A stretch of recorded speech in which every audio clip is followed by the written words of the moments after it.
Isaías, capítulo 60. Nunca mais se ouvirá de violência na tua terra, de desolação ou ruínas nos teus limites, mas aos teus muros chamarás salvação, e às tuas portas louvor. Versículo 18. Não tenho o costume de acompanhar notícias com regularidade. De uns tempos para cá, o derramamento de sangue e a corrupção tem eclodido de uma forma tão absurda que prefiro me abster, na medida do possível, de contemplar tamanho caos. Mas isso não muda o fato de que esta é a nossa realidade mundial e que a maioria da população está sofrendo, e muito. De uma forma ou de outra, as notícias correm e nem que seja pela boca de alguém, ficamos sabendo do que acontece em nosso cenário global. Então me pego a pensar. Eu estou evitando olhar para não correr o risco de ficar fria ao contemplar tanta desgraça? Ou eu não estou vendo porque simplesmente não me importo? Afinal de contas, eu nem conheço essas pessoas mesmo.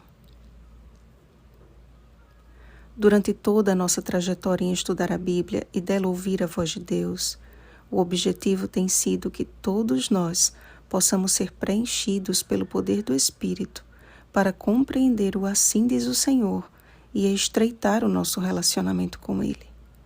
Não estudamos doutrinas de homens, mas a única e exclusivamente a Bíblia, a Palavra de Deus viva. E a Bíblia não é um livro que você abre apenas para ler o que lhe convém, mas toda ela é útil para o ensino, para a repreensão, para a correção, para a educação na justiça. 2 Timóteo capítulo 3, versículo 16. A Bíblia é a voz de um pai que ama os seus filhos, que sabe quando deve apenas confortar ou quando deve repreender com severidade. E após repreender o seu povo no capítulo de ontem e fazê-los entender de que necessitavam confessar os seus pecados e achegar-se ao único capaz de salvá-los, a promessa que se segue no capítulo de hoje é a melhor notícia mundial de todos os tempos. Todos os do teu povo serão justos, para sempre herdarão a terra. Versículo 21. Após um relato que mais parece um resumo das notícias atuais, porque eis que as trevas cobrem a terra e a escuridão os povos, Isaías descreveu o ministério do povo de Deus na terra. Mas sobre ti aparece resplendente o Senhor, e a sua glória se vê sobre ti. Deus chamou o seu povo para ser uma luz, a fim de atrair as nações.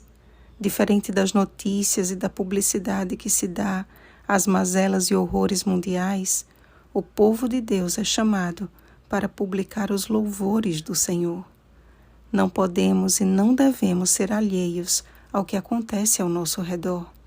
Podemos até fechar os olhos para não contemplar a maldade, mas jamais fechá-los diante das necessidades humanas.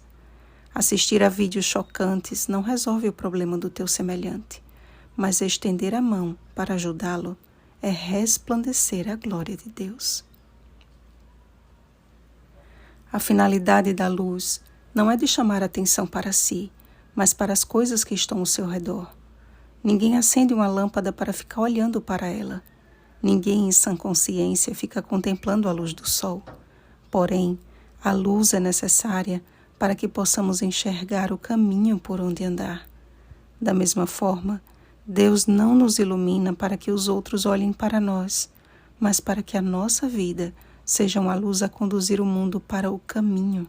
João capítulo 14, versículo 6. E é mediante o amor de Cristo em nós que somos capacitados a iluminar. E atenção, amados, muito cuidado. Quando o anjo de luz pensou que a luz procedia dele mesmo, causou a maior tragédia de todos os tempos, e é por isso que nós estamos vivendo neste mundo escuro até hoje.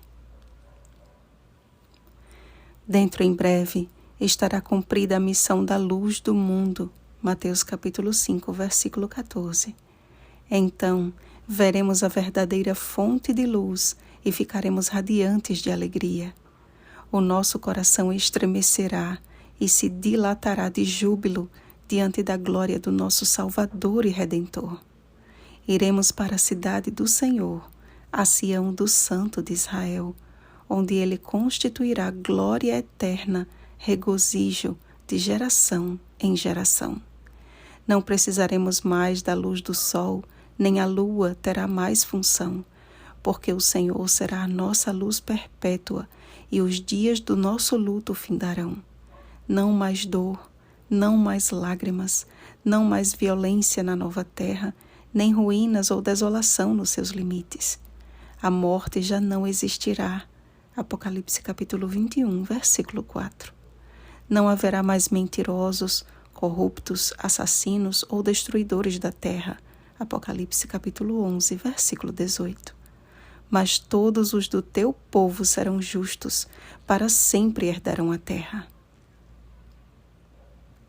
Dispõe-te, resplandece, povo do Deus vivo, porque vem a tua luz e a glória do Senhor nasce sobre ti.